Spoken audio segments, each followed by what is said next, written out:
नमस्कार मित्रों, आप सभी दर्शकों का हमारे YouTube चैनल पर स्वागत है। साथियों, एक बार भगवान शिव कैलाश पर्वत पर बैठे थे, तभी माता पार्वती भगवान शिव से मिलने के लिए आती है और आते ही कहने लगती है, प्रभु जब मैं आपसे मिलने के लिए आ रही थी तो मेरी नजर मृत्यु लोक पर पड़ी। वहां मैंने क्या देखा कि 3 स्त्रियां जो आपस में सहेली थी, उनमें से 2 स्त्रियां विधवा होकर के दुखी जीवन जी रही थी, जबकि एक स्त्री सुहागन होकर के अपने पति के साथ सुखी जीवन जी रही थी। प्रभु ये बात मेरी समझ में नहीं आई, इसलिए मेरे मन में 3 प्रश्न उठने लगे। अब मैं आपसे यह चाहती हूँ कि आप मेरे तीनों प्रश्नों के उत्तर दे करके मुझे संतुष्ट करने की कृपा करें। इस प्रकार माता पार्वती की बात को सुन करके भगवान शिव कहते हैं, हे पार्वती, तुम मुझे अपने तीनों प्रश्न बताओ, मैं तुम्हें तुम्हारे प्रश्नों के उत्तर दे करके पूरी तरह से तुम्हें संतुष्ट करने का प्रयास करूंगा। अब माता पार्वती कहती है, प्रभु मेरा पहला प्रश्न है, कौन सी स्त्री समय से पहले विधवा हो जाती है? मेरा दूसरा प्रश्न है, कौन सी स्त्री को जीवन में कभी सुख नहीं मिलता? और मेरा तीसरा प्रश्न है, कौन सी चीज ऐसी है जो एक पत्नी अपने पति को मांगने से भी नहीं देती? मित्रों, इस प्रकार माता पार्वती के प्रश्नों करके भगवान शिव कहने लगे, पार्वती तुम जिन स्त्रियों की बात कर रही हो, उनमें से 2 स्त्रियां विधवा हो करके अपना दुखी जीवन जी रही है और वहीं पर एक स्त्री सुहागन होकर के अपने पति के साथ में अपना सुखी जीवन जी रही है। तुम जानना चाहती हो आखिरकार ऐसा क्यों है? तो मैं तुम्हें एक छोटी सी कहानी सुनाता हूँ। इस कहानी को बहुत ही ध्यान से सुनना।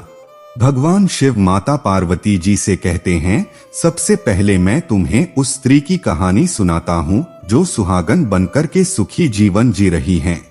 देखो, जिस सुहागन स्त्री की तुम बात कर रही हो, वो सुहागन स्त्री एक राजा के नौकर की पत्नी है और जिस नौकर की वो पत्नी है, उस नौकर को अपनी पत्नी पर पूरा विश्वास और भरोसा है कि वो पतिव्रता है, जिसकी बात वह अपने साथियों में बार बार करता है। अब देखो, एक दिन की बात है, उस राजा के नौकर ने अपनी पत्नी की प्रशंसा इतनी की कि बात धीरे धीरे फैलते हुए राजा के दरबार तक पहुंच गई। फिर तो राजा ने अपने नौकर को बुलाया और उस नौकर से कहा कि तुम हर किसी से कहते हो कि तुम्हारी पत्नी पतिव्रता है, क्या वास्तव में आपकी पत्नी पतिव्रता है? आपको पूर्ण विश्वास है?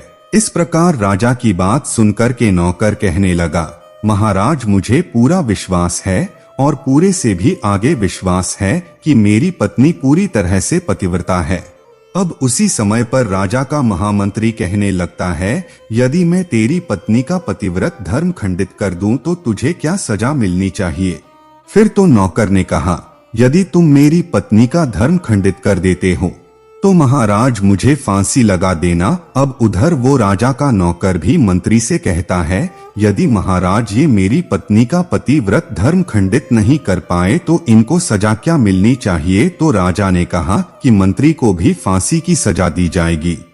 इस प्रकार मंत्री ने स्वीकार कर लिया और नौकर से पूछा कि क्या वस्तु लाऊं जिससे तू माने कि मैं तेरी पत्नी का धर्म खंडित करने में सफल हुआ?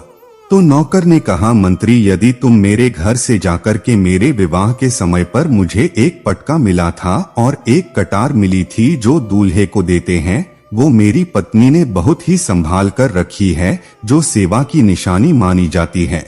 यदि तू पटका और कटार लाकर मुझे दिखा दे तो मैं मान जाऊंगा कि मेरी पत्नी का धर्म तूने पूरी तरह नष्ट कर दिया है। शर्त स्वीकार हो जाने के बाद में वो मंत्री शहर में जाता है और एक बूढ़ी महिला से जाकर मिलता है। वो बूढ़ी महिला हमेशा एक दूसरे को मिलाने का काम करती थी और जो काम कोई नहीं करता था वो काम करने में वो सक्षम थी। फिर इस प्रकार उस मंत्री ने उस बूढ़ी महिला को अपने स्वार्थ के लिए बुलाया और बूढ़ी महिला से कहा कि देखो, इस नाम का एक व्यक्ति है, उससे मेरी शर्त लगी है। और फिर उसने उस शर्त के बारे में को सारा कुछ बता दिया। फिर वो उस बूढ़ी महिला से कहने लगा कि तू कैसे भी करके उस स्त्री से मेरा संपर्क करवा दे, तुझे जितना धन चाहिए मैं उतना धन दूंगा। मंत्री की बात सुनकर के बूढ़ी महिला कहने लगी, भाई तू उस औरत के बारे में बात मत कर, वो औरत पूरी तरह पतिव्रता है, तेरी तरफ थूकेगी भी नहीं। तेरी शक्ल भी नहीं देखेगी और उनके परिवार के व्यक्ति भी खूंखार है, तेरी खाल उतार लेंगे। वो मंत्री कहने लगा, ठीक है, यदि तू मेरा उससे संपर्क नहीं करवा सकती है तो एक काम कर दे, उसके घर से जाकर के पटका और कटार चुरा कर ला दे और उसकी पत्नी के गुप्तांग के पास में यदि कोई चिन्ह हो तो वो चिन्ह भी मुझे देख करके बता दे, फिर मैं तुझे मुहमांगा इनाम दूंगा। बूढ़ी महिला की समझ में आ गई, उसने कहा, ठीक है, मैं तुम्हारा काम अवश्य करूंगी। नौकर शहर में रहता था। बूढ़ी महिला नौकर के घर जाती है, उसकी पत्नी से जाकर बोलती है, बेटी मैं तेरी पति की बुआ हूँ, मैं कई वर्षों के बाद आई हूँ। फिर तो उस स्त्री ने कहा, आओ बुआ जी, मैंने आपको पहले कभी देखा नहीं इसलिए पहचान नहीं पाई। और इस प्रकार उस बूढ़ी महिला को उस नौकर की पतिव्रता स्त्री ने बहुत बड़ा सम्मान दिया। वो बूढ़ी महिला कुछ पतिव्रता स्त्री के साथ में 2 दिन तक रुकी, जिससे समय वो स्त्री स्नान करने लगी तो बूढ़ी महिला उठ करके उस पतिव्रता स्त्री की कमर मलने लगी। उस पतिव्रता स्त्री ने बहुत मना किया, फिर भी वो बूढ़ी महिला नहीं मानी और कहने लगी, मुझे तो बेटी से भी प्यारी लगती हो तो मना मत करो। काफी दिनों के बाद में मेरी तुम्हारी मुलाकात पहली बार हुई है। अब ऐसा कहकर कि वो बूढ़ी महिला मुख पर हाथ फेर आने लगी। फिर आंखों को धोने के बहाने से उस बूढ़ी महिला ने उस पतिव्रता स्त्री की आंखों पर पानी मार दिया और उस स्त्री की आंखें बंद हो गई। इस प्रकार गुप्तांग के पास में जांघ पर उस स्त्री के एक तिल था। जो बूढ़ी महिला ने देख लिया, बस उसका काम बन गया। उधर स्नान करने के बाद में जब वो पतिव्रता स्त्री रसोई में खाना बनाने गई तो बूढ़ी महिला को मौका मिल गया और उसने पटका और कटार उस नौकर के घर से चुरा ली और वहां से एकदम से भाग गई। और जाकर के बूढ़ी महिला ने वो पटका और कटार मंत्री को दे दिए और उस पतिव्रता स्त्री के जांघ पर तिल की निशानी भी बता दी। फिर वो मंत्री पटका और कटार लेकर के सीधा राजा के दरबार में पहुंचा और राजा से जाकर कहा, महाराज, मैंने नौकर की पत्नी के पास में 2 दिन बिताए और ये पटका तथा कटार उसी के हाथों से लेकर आया हूँ। फिर तो राजा ने दरबार लगाया और नौकर को बुलाया तथा महामंत्री से सभा में पटका और कटार नौकर को दिखाने के लिए कहा। फिर राजा की आज्ञा पाकर के मंत्री ने उस नौकर को पटका और कटार दिखाई और उसकी पत्नी की जांघ पर तिल भी बताया तो नौकर मान गया कि वास्तव में आज मेरी पत्नी ने अपना पतिव्रत धर्म पूरी तरह से भंग करवा लिया। राजा ने फांसी का दिन 15 दिन के बाद में रख दिया और कहा कि नौकर को 15 दिन के बाद में फांसी पर चढ़ाया जाएगा। जिसके बाद नौकर से उसकी अंतिम इच्छा पूछी तो नौकर ने कहा कि मैं अपनी पत्नी से अंतिम बार मिलना चाहता हूँ। इस प्रकार राजा ने उस नौकर को आज्ञा दे दी। ठीक है, तुम अपनी पत्नी से मिल सकते हो। फिर नौकर अपने घर गया और अपनी पत्नी से कहा कि आपने मेरे साथ में बहुत बड़ा विश्वासघात किया। मैंने आपके विश्वास पर मंत्री से ऐसी शर्त लगाई थी कि राजा के दरबार में राजा के सामने मैंने कहा था कि मेरी पत्नी का पतिव्रत धर्म कोई नष्ट कर दे तो मुझे फांसी लगा देना। अब मुझे 15 दिन के बाद में फांसी लगा दी जाएगी मेरे साथ विश्वासघात करके। तुमने ठीक नहीं किया। भगवान शिव कहते हैं, पार्वती उस पतिव्रता स्त्री ने अपने नौकर पति को सारी बात बताई, मगर उसे विश्वास नहीं हुआ और पुनः वो राजा के दरबार में पहुंच गया। फिर नौकर वापस जाकर के जब पहुंचा तो राजा के दरबार में उसे कैद में डलवा दिया गया। उधर नौकर की पतिव्रता धर्म पत्नी ने परमात्मा को याद किया और अपना भेष बदल कर के राजा के दरबार में गई और राजा से नाच दिखाने की आज्ञा मांगने लगी, क्योंकि वो स्त्री बहुत ही सुंदर थी और उधर राजा शौकीन होते हैं, इसलिए राजा ने आज्ञा दे दी कि सभी मंत्री संतरी आदि उपस्थित होकर के इस सुंदरी का नाच करवाने की पूरी व्यवस्था करें। फिर उस नौकर की धर्म पत्नी पतिव्रता स्त्री ने जब नाचना शुरू किया तो राजा को उस स्त्री का नाच बहुत ही सुंदर लगा और फिर राजा खुश होकर कहा, तू मुझसे क्या मांगना चाहती हो? तुम जो भी मांगोगी मैं तुम्हें वही दूंगा। फिर उस नौकर की पतिव्रता स्त्री ने कहा, महाराज, आपकी सभा में मेरा चोर है जिसने मेरे रुपए लिए थे मगर आज तक वापस नहीं दिए, उसे फांसी की सजा दे दीजिए।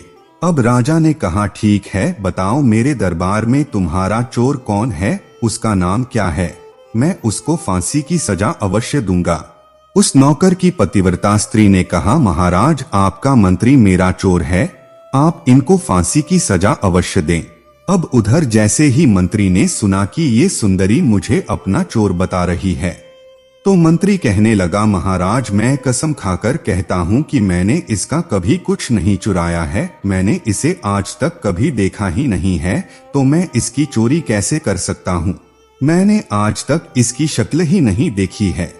जैसे ही मंत्री ने कहा कि मैंने इस सुंदरी की आज तक शक्ल ही नहीं देखी है, तो वो सुंदर स्त्री कहने लगी, महाराज यदि ये मंत्री मुझे जानता नहीं है तो आप इससे ये पूछे कि ये पटका और कटार कहाँ से लाया था। मैं उस नौकर की पत्नी हूँ जो आपके यहाँ पर नौकरी करता है और आप मेरे निर्दोष पति को फांसी चढ़ाने वाले हैं। अब मैं आपको पूरी दास्तां सुनाती हूँ। ये जो आपका मंत्री है, इसने मेरे पास में अपनी एक बूढ़ी महिला को भेज करके मेरी जांघ के तिल का पता लगाया और उसी ने यह पटका तथा कटार चुरा कर की इसको ला करके दी। आपके मंत्री के द्वारा भेजी गई बूढ़ी महिला जब मेरे घर पर आई थी तो उसने मुझसे कहा था कि वह मेरे पति की बुआ है। वो पहली बार आई है, इसलिए मैं उसको पहचान नहीं सकी। महाराज इस प्रकार मैंने उस स्त्री को अपने यहाँ पर बहुत बड़ा सम्मान दिया और अपने यहाँ पर ठहरने की उसकी व्यवस्था की। पतिव्रता स्त्री की बात को सुनकर कि राजा ने बूढ़ी महिला को बुलाया। फिर उस बूढ़ी महिला ने राजा को सारी सच्चाई बता दी, जिससे राजा ने उस नौकर को बरी कर दिया और मंत्री को फांसी पर चढ़ा दिया। भगवान शिव कहते हैं, पार्वती इस प्रकार उस नौकर की पतिव्रता स्त्री ने अंत में राजा से कहा, महाराज मैं अपने पति से बहुत प्यार करती हूँ, मैं एक चरित्रवान स्त्री हूँ, कभी भी मैं अपने पति का नाम तक अपने मुंह से नहीं लेती। अब भगवान भोलेनाथ कहते हैं, पार्वती मेरी कहानी पूरी होती है। अब तुम अपने तीनों प्रश्नों के उत्तर क्रमवार सुनो। तुम्हारा पहला प्रश्न था, कौन सी स्त्री समय से पहले विधवा हो जाती है? तो जो स्त्रियां अपने पति का नाम लेती है वो समय से पहले विधवा हो जाती है, क्योंकि पति का नाम लेने से पति की उम्र कम हो जाती है। तुम जिन 3 सहेलियों की बातें कर रही थीं, उनमें से 2 विधवा थी और एक ये नौकर की पत्नी थी। जो स्त्री पतिव्रता होती है वह कभी भी अपने पति का नाम मुंह से नहीं लेती है। उधर वो 2 स्त्रियां जो विधवा होकर के जीवन दुखी जी रही है, वो हमेशा अपने पति का नाम लेकर ही बुलाती थी, जिसकी वजह से उनके पति की उम्र कम हुई और फिर वो दोनों स्त्रियां समय से पहले ही विधवा हो गई। इसलिए कभी भी स्त्री को अपने पति का नाम अपने मुंह से नहीं लेना चाहिए। अब तुम्हारा दूसरा प्रश्न था, कौन सी स्त्री को जीवन में कभी सुख नहीं मिलता? तो समझ लो, जो स्त्रियां अपने पति की बिना अनुमति के किसी तीर्थ स्थान या उत्सव में जाती, उनके जीवन में कभी सुख नहीं आता। तुम्हारा तीसरा प्रश्न था कि ऐसी कौन सी चीज है जो एक पत्नी अपने पति को मांगने से भी नहीं देती? तो समझ लो वो चीज गाली है। एक चरित्रवान स्त्री कभी अपने पति को गाली नहीं दे सकती। तुम इतनी जीत ही कुछ ज्ञानवर्धक कहानियां जो हमने आपको सुनाई, जो एक स्त्री की त्रिया चरित्र को भी दर्शाती है।